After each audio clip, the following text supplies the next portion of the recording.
Friends, welcome to SP Smart Comparative by Aspalan. Myself Abhishek, and today is your day 15, and topic for today is application of derivatives. So let's start. This first your topic is increasing function and decreasing function. So condition क्या है बच्चे, आपके पास एक interval है. For example this is your interval I, ठीक है, और x1 and x2 क्या कर रहे हैं बच्चे, उस इंटरवल को बिलोंग कर रहे हैं, सच दैट x1 क्या है बच्चे is less than equals to x2. तो अगर f ऑफ x1 भी आपके पास less than equals to x2 होगा, f of x2, then it is an increasing function. ठीक है, अब हर एक के लिए ढूंढ सकते हो कि हर एक पॉइंट में जितने भी पॉइंट हैं, हम दो पॉइंट को कंसीडर करेंगे. अगर वो इंटरवल में है और x1 लेस देन x2 है, तो image of x1 is also less than image of x2. ठीक है, और आप लोग कह सकते हो first order derivative of f of x is greater than equals to 0 for all x belongs to the interval. तो x इंटरवल में जितने भी x प्रेजेंट हैं, किसी इंटरवल में जितने भी x प्रेजेंट हैं, उन सभी के लिए क्या है, ग्रेटर देन 0 होगा फर्स्ट ऑर्डर डेरिवेटिव.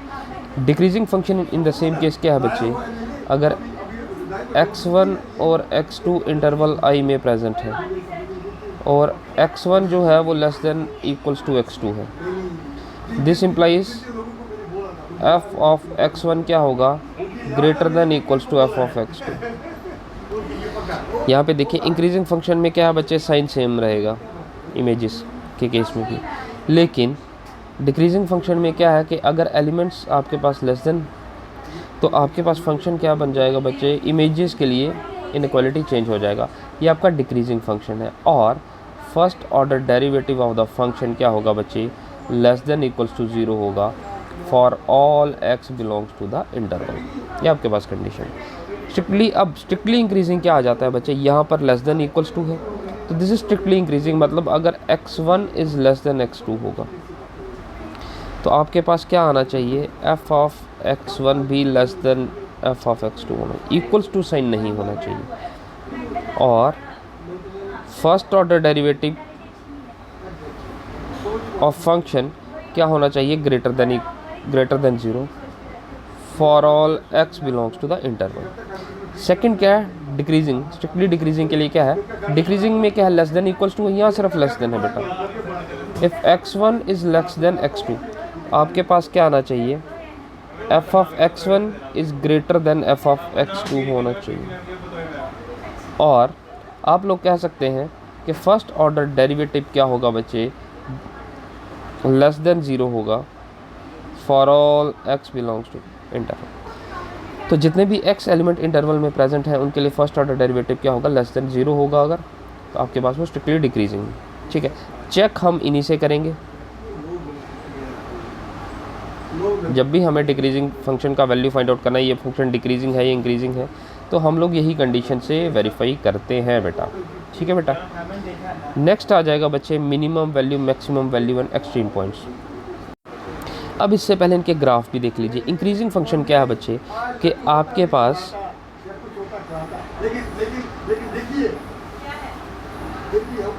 अगर आपके पास इंक्रीजिंग फंक्शन है तो f ऑफ x किस तरह से काम करेगा बेटा, this is your x1, this is your x2. तो आपके पास ग्राफ इस तरह से चल रहा है, x1 टू x2 में वैल्यू सेम है बेटा, उसके बाद इंक्रीज करते जा रहा है. ठीक है, डिक्रीजिंग फंक्शन में क्या आ जाएगा,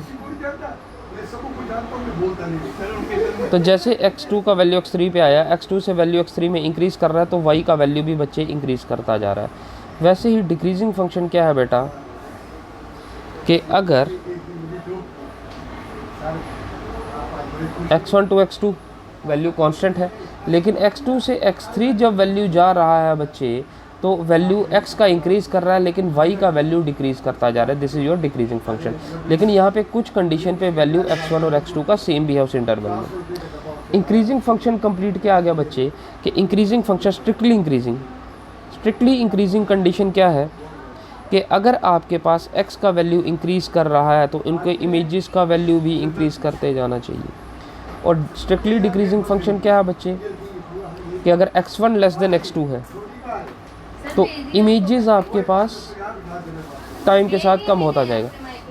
तो जैसे x1 से x2 पे जाएगा तो x1 से x2 पे वैल्यू इंक्रीज कर रही है बच्चे, तो आप देख रहे हैं y का वैल्यू डिक्रीज करता जा रहा है। ठीक है, इंक्रीजिंग फंक्शन में क्या है, स्ट्रिक्टली इंक्रीजिंग में जिस तरह से x इंक्रीज करेगा y भी इंक्रीज करेगा। स्ट्रिक्टली डिक्रीजिंग में क्या है, जिस तरह से x इंक्रीज कर रहा है तो y डिक्रीज करता जा रहा है बेटा। नेक्स्ट आ जाते हैं maximum value, minimum value and extreme points. Maximum value क्या आ गया बच्चे, कि अगर c आपके पास किसी इंटरवल में बिलोंग कर रहा है, ठीक है, तो ग्राफ आपके पास है इस तरह से। तो ग्राफ आपके पास इस तरह से बन रहा है।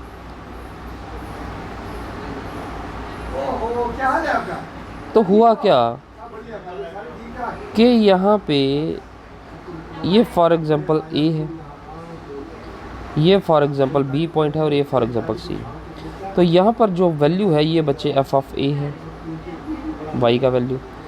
ठीक है, यहाँ पे कोऑर्डिनेट B है तो इसका इमेज f ऑफ B आ जाएगा। ये पॉइंट अगर C है तो f ऑफ C हो जाएगा। ठीक है, तो ये आपके पास f ऑफ C आ जाएगा बच्चे। ठीक है बेटा, तो इसके लिए दैट मीन C पे आपको मैक्सिमम वैल्यू मिला है। तो कंडीशन क्या है कि f ऑफ C क्या होगा बच्चे, f ऑफ C होगा greater than equals to f of x for all x belongs to interval. Means इस इंटरवल में जितने भी x प्रेजेंट हैं उन सभी के लिए, उन सभी में एक C भी प्रेजेंट है। जैसे इंटरवल A टू B है, यहाँ पे इसमें एक C एलिमेंट प्रेजेंट है, तो C पे आपको मैक्सिमम वैल्यू मिला है बाकी सभी वैल्यूज़ को छोड़ के। ठीक है, same with minimum. Minimum value क्या है बेटा, कि आपके पास जनरली एक ग्राफ है और आपके पास क्या हो रहा है बेटा,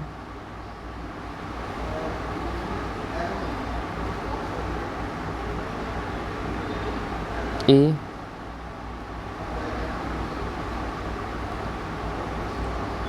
C। तो इस केस में आप देखोगे A टू B आपके पास जो भी वैल्यूज़ हैं उनमें C पे आपको मिनिमम वैल्यू मिल रहा है इन सभी वैल्यूज़ को अगर हम जज करें। तो यहाँ पे C, यहाँ पे वैल्यू आपके y की ज़्यादा है, यहाँ पे भी ज़्यादा, लेकिन C पे मिनिमम है।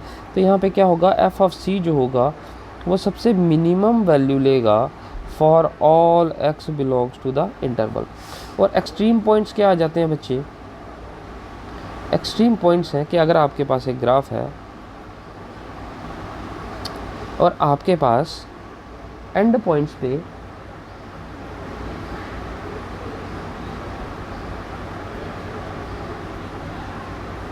ठीक है, तो आपके पास ये इंटरवल है AB,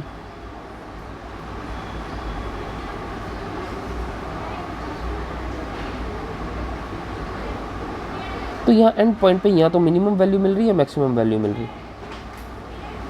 तो C is called the extreme point. तो जिन पॉइंट्स पे आपको एक्सट्रीम पॉइंट, एंड पॉइंट्स पे मिनिमम वैल्यू मैक्सिमम वैल्यू मिले तो इनको हम कहते हैं एक्सट्रीम पॉइंट्स बेटा। ठीक है, नेक्स्ट पॉइंट है बच्चे absolute maxima and absolute minimum. तो आपके पास एक ग्राफ है बेटा,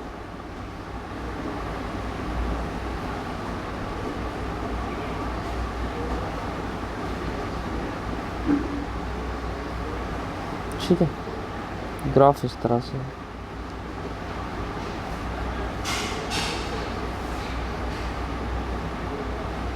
मैम क्या है आपका ठीक हो?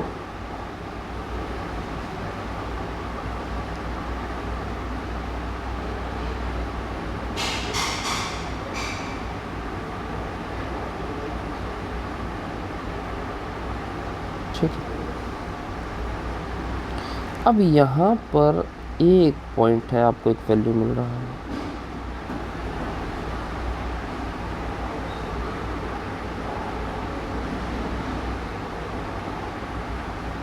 C पॉइंट पे अलग।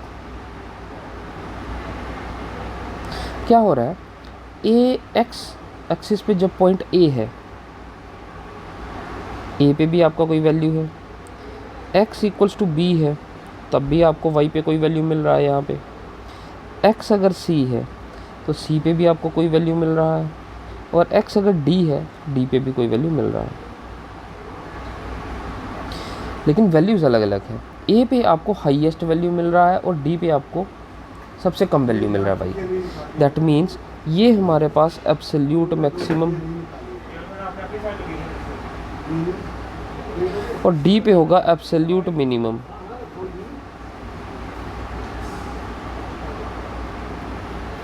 अब बी सी पे आपको वैल्यू ज़्यादा मिल रहा है इन कंपैरिजन टू बी, ठीक है। ए पे सबसे ज़्यादा है, डी पे सबसे कम है, लेकिन अब जो दो वैल्यूज़ रह गई इनमें सी को ज़्यादा है और डी को कम है। अब इन पॉइंट्स को हम कहते हैं लोकल मैक्सिमम। सी पे आपको लोकल मैक्सिमा वैल्यू मिला और बी पे लोकल मिनिमम वैल्यू कहते हैं हम इसको, ठीक है बेटा। अब कंडीशन क्या होता है बच्चे कि आपके पास एक ग्राफ में absolute maxima and absolute minimum value only once होती है। आपके पास लोकल वैल्यूज़ और मिल सकती हैं, ग्राफ आपके पास इस तरह से हो सकता है, नंबर ऑफ कंडीशन, लेकिन लोकल मैक्सिमा, एब्सोल्यूट मैक्सिमा और एब्सोल्यूट मिनिमा एक ही कंडीशन होगी, ठीक है। तो कंडीशन क्या है बच्चे, अगर f dash c equals to 0, ठीक है।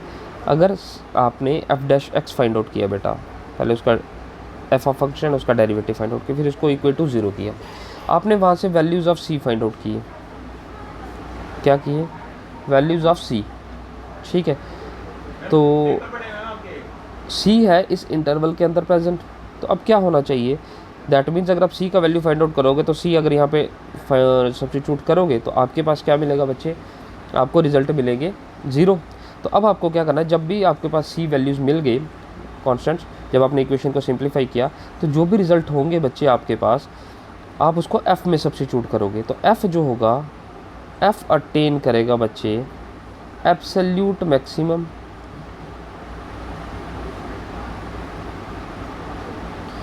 And absolute minimum value, absolute maximum and absolute minimum value attain करेगा, ठीक है बेटा। नेक्स्ट आ जाते हैं बच्चे local maxima and local minima पे।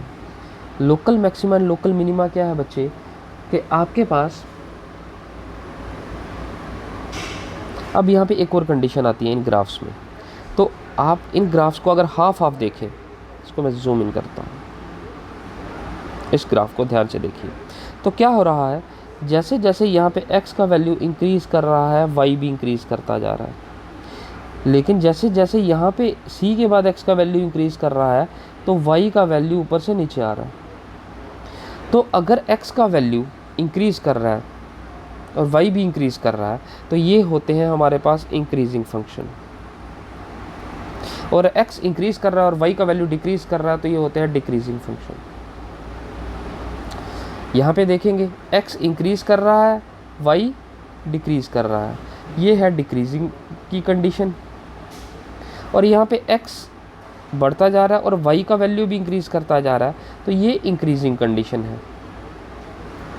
ठीक है बेटा। अब आ जाते हैं हमारे पास local maxima and local minima के लिए।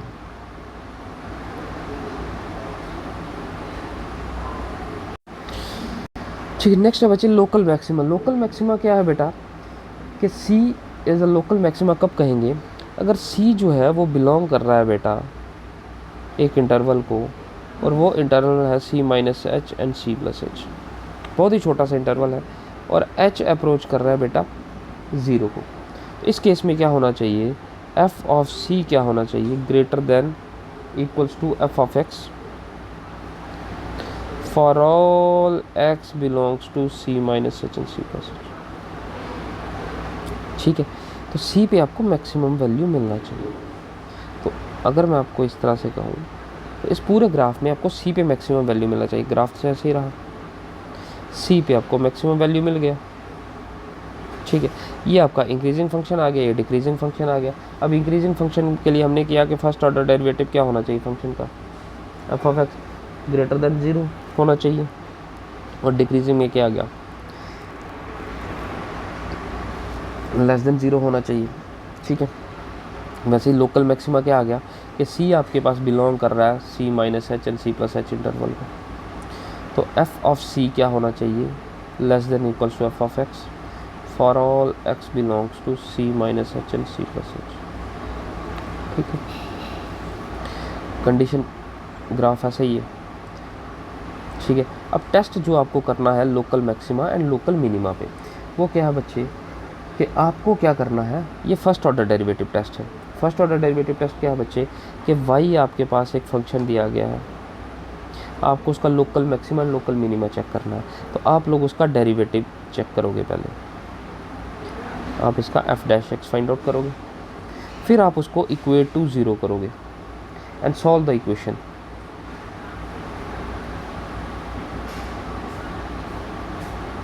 इक्वेशन को सॉल्व करोगे तो आपके पास जो भी पॉइंट आएंगे, ठीक है, फिर आप क्या करोगे,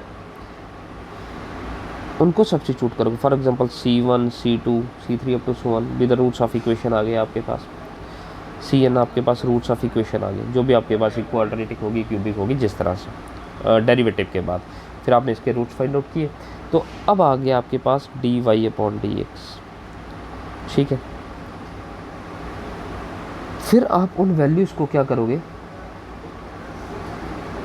सब्स्टिट्यूट करोगे dy/dx फर्स्ट ऑर्डर डेरिवेटिव में। अगर फर्स्ट ऑर्डर डेरिवेटिव जो है changes sign from positive to negative, अगर वो पॉजिटिव से नेगेटिव में चेंज हो रहा है, that means increases through C1 and x equals to C1 पे वो अटेन करेगा मैक्सिमम वैल्यू। ठीक है, अब आपने क्या किया बेटा, पॉजिटिव से नेगेटिव साइन कैसे चेंज होगा, जैसे for example interval a b है, जैसे फॉर एग्जांपल इंटरवल है 1 5, आपके रूट्स यहाँ पे आ गए 2 3। ठीक है, अब आपने इनको अरेंज कर लिया 1 2 3 5, आपने 1 से स्टार्ट करना है और 5 तक उसको एक पहले 1 2 3 5 सब्स्टिट्यूट करते जाओ, पहले 1 सब्स्टिट्यूट करो dy/dx जो भी आपके पास रिजल्ट आया, फिर 2 करो 3। अगर आपके पास 1 पे पॉजिटिव और चेंज होता होता नेगेटिव पे जा रहा है, that means this is an increasing function, और C1 पे आपके पास जहाँ पे आपका पॉजिटिव से नेगेटिव में कन्वर्ट होगा, फॉर एग्जांपल 2 तक पॉजिटिव है और 3 पे नेगेटिव आ रहा, तो जहाँ पे पॉजिटिव से नेगेटिव में कन्वर्ट हो रहा तो वो साइन आपका लोकल मैक्सिमम का होगा। ठीक है, और अगर dy/dx negative to positive convert हो रहा, इसी कंडीशन में पहले 1 सब्स्टिट्यूट करो 2, तो ये पॉइंट होगा आपके पास लोकल मिनिमा का। ठीक है, इसके साथ ही सेकंड ऑर्डर डेरिवेटिव टेस्ट आ जाता है। फर्स्ट ऑर्डर डेरिवेटिव तो आपने कर लिया, ठीक है, आपने dy/dx किया, फिर अगेन आप डेरिवेटिव करोगे d²y/dx²। ठीक है, तो क्या करना है बच्चे, ठीक है, तो क्रिटिकल पॉइंट्स तो आपने फाइंड आउट कर लिए हैं बेटा। ठीक है, क्रिटिकल पॉइंट्स आपके पास है, तो आपके पास आ गए जैसे 1 2 3 4, ये आ गया 1 2 3 5, इसको मैं C1 रखता हूँ, C2 C3 एंड C4। तो अब ये आपके पास आ गए। अब आप करोगे सेकेंड ऑर्डर डेरिवेटिव, डेरिवेटिव कर लिया। अगर second order derivative less than 0 है for x equals to C1, किसी के भी C1 C2 कुछ भी हो सकता है, इनमें से कोई भी एक आपने सब्स्टिट्यूट किया, सारे बारी बारी सब्स्टिट्यूट कर रहे हो, और जिस पे अगर लेस देन 0 होगा तो पॉइंट होगा बच्चे लोकल मैक्सिमा का। और अगर d²y/dx² ग्रेटर देन 0 हुआ, ये पॉइंट सब्स्टिट्यूट करने के बाद किसी पॉइंट पे भी, तो वो पॉइंट होगा आपके पास at x equals to C, तो लोकल मिनिमा का पॉइंट होगा। ठीक है बच्चे, और अगर किसी केस में d²y/dx² इक्वल्स टू 0 हो जाता है, इक्वल्स टू 0 हो जाता है, ठीक है, तो वो आपके पास क्या आ जाएगा बच्चे, point of inflection.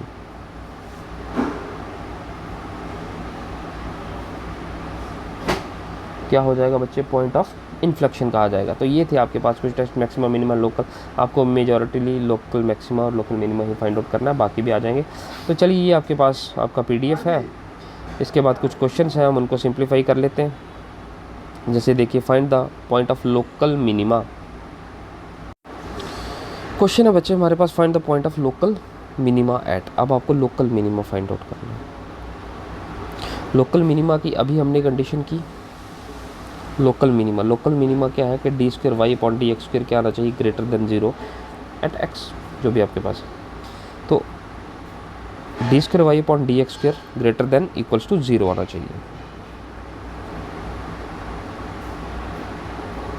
Greater than 0 आना चाहिए। एट x आपको गिवन है, ठीक है। चलिए स्टार्ट करते हैं। तो ये आपका क्या है बच्चे, ये आपके पास एक डिटर्मिनेंट है। तो डिटर्मिनेंट आप सिंप्लीफाई कर लोगे। मैं जनरली इसको सिंप्लीफाई के बाद डायरेक्ट वैल्यू लिख देता हूँ। This is your x³ + 14x²।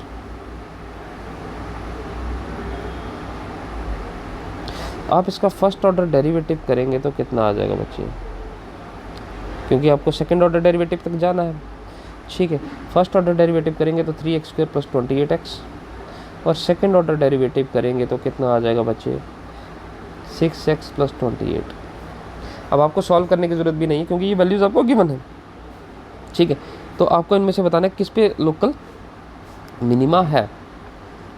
तो ग्रेटर देन 0 आना चाहिए वैल्यू। अब जनरली आप देखिए कि x का वैल्यू यहाँ पे ये नेगेटिव है, ये भी नेगेटिव है। अगर यहाँ पे नेगेटिव वैल्यू सब्स्टिट्यूट करोगे तो रिजल्ट कितना आएगा, चलिए एक करके देखते हैं। 6 × -28/3,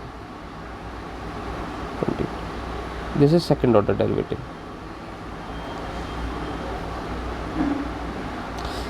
3 2 6 ये आ जाएगा -56 + 28 विच इज -28, ये लेस देन 0 है।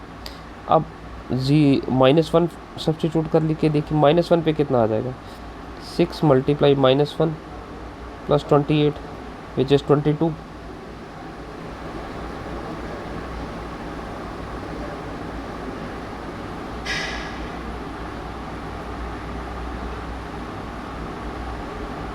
ठीक है, दिस इज 22। f'(0) सब्स्टिट्यूट करके देखिए, 0 सब्स्टिट्यूट करेंगे तो 6 × 0 + 22 विच इज 28।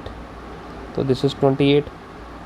f'(28/3 करके देखिए, तो 28/3 करके क्या हो जाएगा, 6 × 28/3 + 28 to 6। तो ये कितना हो जाएगा, 56 + 28, तो ये कितना आएगा, 84। ठीक है बच्चे, अब आपको फाइंड आउट करना है लोकल मिनिमा, ठीक है। ये कंडीशन तो आपके पास एब्सोल्यूट के आ गई, ये मैक्सिमम, ठीक है।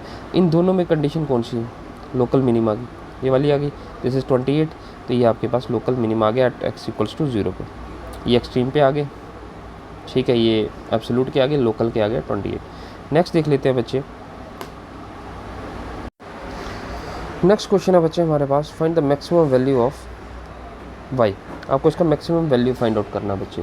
तो कंडीशन देखिए, 4x² + y² = 9 है। तो y² किसके इक्वल आ जाएगा बच्चे, 9 - 4x²। अब डेफिनेट सी बात है कि इस कंडीशन में x की वैल्यू सब्स्टिट्यूट करोगे तो रिज़ल्ट आपके पास चेंज आएंगे, लेकिन सबसे मैक्सिमम वैल्यू तब आ सकती है क्योंकि ये स्क्वायर है, स्क्वायर होकर रिज़ल्ट हमेशा पॉजिटिव रहेगा। तो यहाँ पे रिज़ल्ट नेगेटिव होने के चांसेस हो सकते हैं, बड़ा नंबर डालेंगे तो हमारे पास अगर सबसे छोटी पॉसिबिलिटी रहती है, अगर हम x 0 डालें तो y आपके पास जो मैक्सिमम वैल्यू दे सकता है वो आपके पास 3 से दे सकता है, तो मैक्सिमम वैल्यू। तो ये थे बच्चे आपके पास कुछ PYQs जिनको आप थोड़ा स्मार्टली भी वर्क करना है, और कुछ लोकल मैक्सिमम लोकल मिनिमा के हैं। उसके बाद आपका असाइनमेंट सॉल्यूशन भी आ जाएगा। तो आज के लिए इतना रखते हैं। Thank you for the class.